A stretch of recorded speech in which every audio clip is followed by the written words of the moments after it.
While the founding fathers established the perfect system, almost, they lacked the morality. That perfect morality is provided by Ayn Rand, which centers happiness and flourishing of human life and achievement. Capitalism is a system that demands reason, as reason facilitates decisions for our rational self interest and help us live the best life.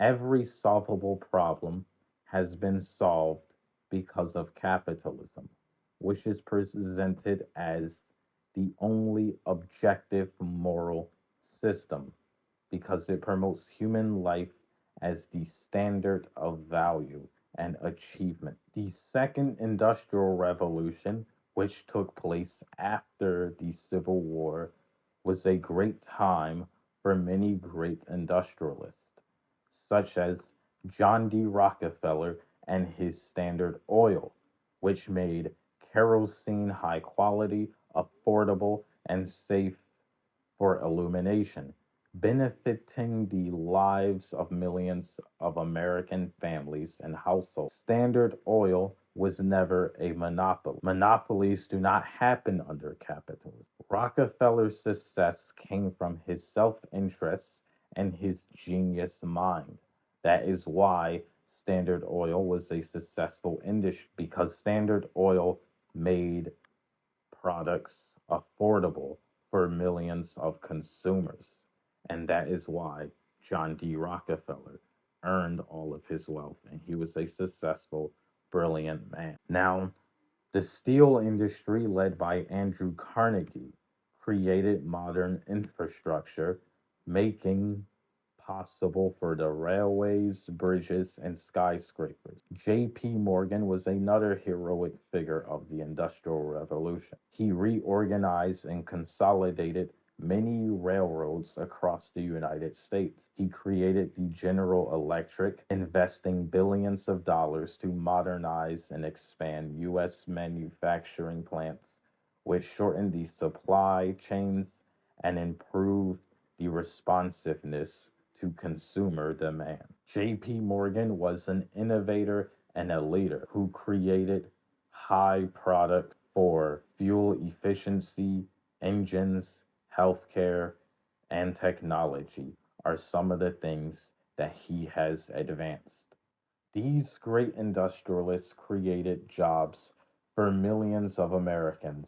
Though that is not the purpose of an economy, the purpose of an economy is to create value. Their value was improving the standard of living, creating value for the American people and families. This era was the closest era of pure capitalism, but it was not entirely capitalist. These industrialists were not heroic because they benefited society, but because they acted in their own rational self interest and human happiness. They were more heroic than Theodore Roosevelt or any other current presidents we have today and presidents who expanded the government. The shift away from capitalism somewhat started with Theodore Roosevelt, actually, very much started with Theodore Roosevelt and Woodrow Wilson. Now, some Republicans and conservatives even like Theodore Roosevelt because, he was Republican Party. Now, Theodore Roosevelt was actually a tyrant who claimed to end the monopolies which don't exist in capitalism. Antitrust laws were used to abuse successful businesses and to stop human flourishing. Theodore Roosevelt was one of the presidents on why we lost our America. Now, after Theodore Roosevelt, there was Howard Taft, but he was pretty much boring, not that important, only president for a short time. Woodrow Wilson was even worse and a complete evil parasite. He is the exact reason why we lost our United States. On December 23rd, 1913, the Federal Reserve was established, the central bank of the United States. Woodrow Wilson himself, as a president, he broke his promise to keep the country out of World War One. He was openly racist and he demonstrated his hatred for black people by screening the 1915 movie The Birth of a Nation in the White House, calling it History with Lightning. For all you silent film fans, you would know this film because this is the movie that glorifies the Ku Klux Klan. It portrays the Ku Klux Klan as heroic saviors and black people as dangerous, monstrous, violent creatures, which created false, untrue, negative stereotypes about black people. This is a little bit off point to the video, but this shows the racism that a lot of these collectivists and socialists always had. Because Woodrow Wilson himself, a socialist, loved the movie The Birth of a Nation. The Clayton Antitrust Act penalized firms for being efficient and created further business uncertainty. Woodrow Wilson was known for openly hating the Constitution and arresting protesters, which was a violation of freedom of speech for arresting protesters who protest against World War One. He even raised taxes from 67% in 1917 to 77% in 1918. Woodrow Wilson hated America. He hated the United States, and he completely did everything he can to destroy this country. And he was a member of the Democratic Party. Many Democrat politicians today think exactly like Woodrow Wilson. He suffered a stroke in 1919, so basically, his wife helped him make certain decisions. But he was a horrible president and a horrible person, and it was such a good thing when he died and passed away. In 1921, Warren G. Harding, a Republican, would become president. Not that interesting. He was pretty corrupt. Sorry for my dyslexia, but he was pretty corrupt, or a lot of corruption happened during his presidency.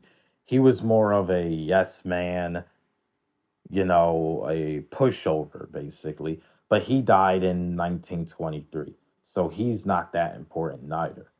He was so uninteresting to me, I couldn't even pronounce the word interesting. But yeah, a truly important president who did everything he could to restore America was Calvin Coolidge, one of the greatest presidents of all time. Calvin Coolidge economic policies from 1923 to 1929, his goal was to reduce federal spending each year.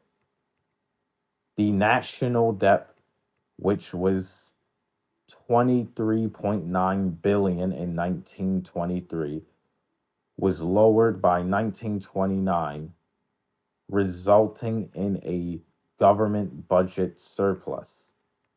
During the mid 1920s, the tax rate was lowered to 25%, which put more money into the hands of private citizens and individuals,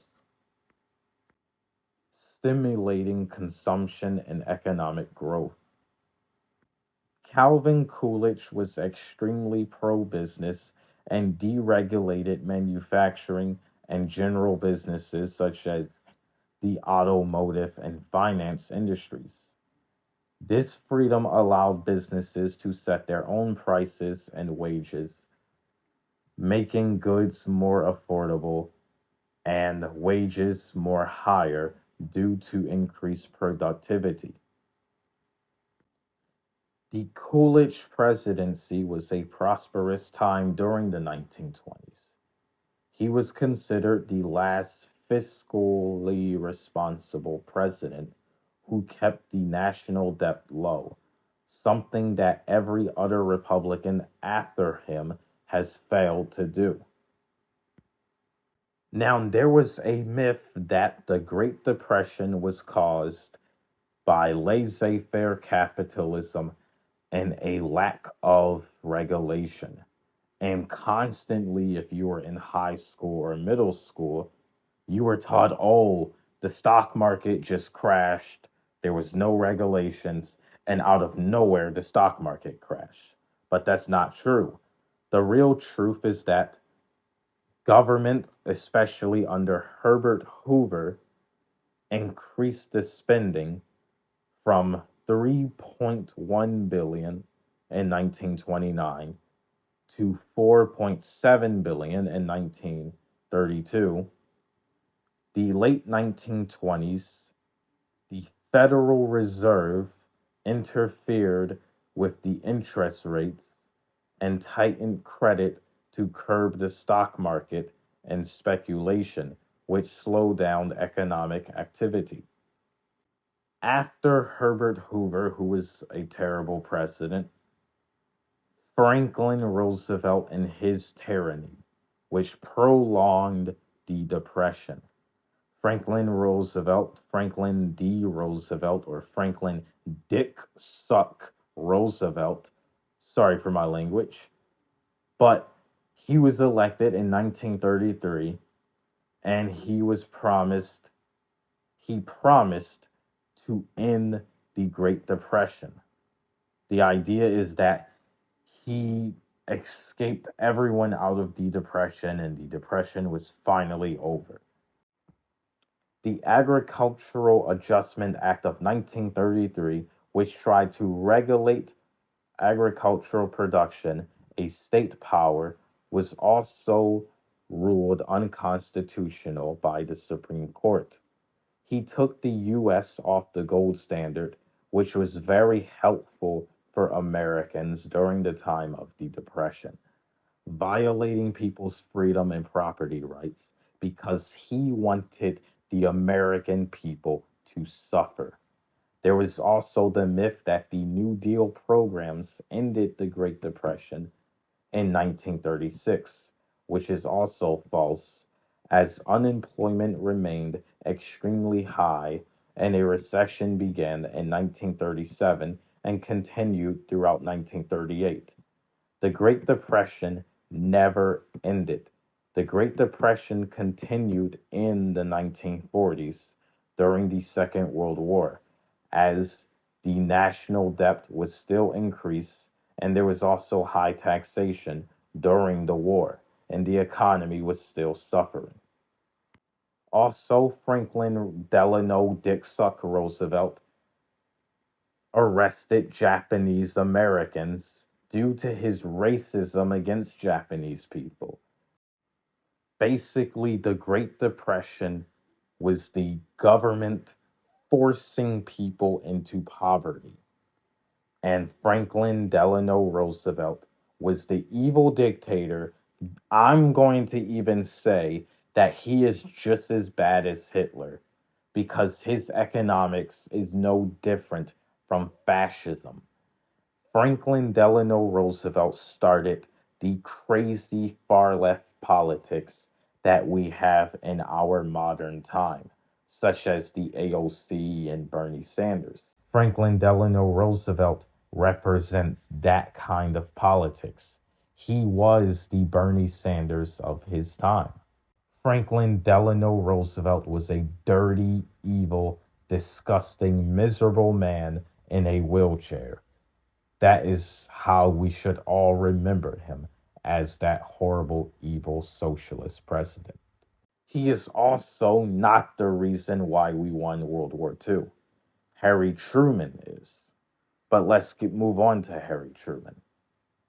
Harry Truman was good on some things, such as civil rights and his military reforms. He is celebrated for winning World War II, by bombing Hiroshima and Nagasaki, but unfortunately, that tragically cost the lives of millions of Japanese citizens. Harry Truman began very weakly on the Cold War. He was very weak. He compromised with the Soviet Union in the late 1940s. He performed poorly during the Korean War of the early 1950s, and Eisenhower, after Harry Truman, just signed a ceasefire. But the war did not really fully end because North Korea is still a socialist dictatorship with a powerful military. In many ways, Harry Truman himself a tyrant because he attempted to nationalize the steel industry, which the Supreme Court ruled unconstitutional. He tried to nationalize the health insurance as well. Harry Truman's presidency, he was hated by both the left and right because, the right during that time period would consider him not anti communist enough, and the left hated him for their own reasons as well. But Harry Truman still wanted the Democrat presidents who expanded government. Eisenhower, who's another boring president because, there's the myth of the 1950s prosperity. Eisenhower is described, you know, basically, he is the president who is the reason why mixed economy Republicans exist. And he's also the reason why In God We Trust is on the $1 bill. But he expanded welfare programs, including Social Security. He increased government spending for ridiculous reasons, such as the interstate highway network. In reality, he was just one of the worst Republican presidents we ever had. But John F. Kennedy, another president who, basically was destroying America as well. Though he did lower taxes, he was an open supporter of Keynesian economics, the false belief that government spending and intervention creates prosperity. He did not achieve much on civil rights. He was a pure collectivist.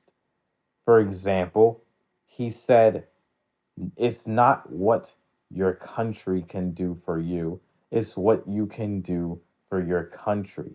He believed in the common good.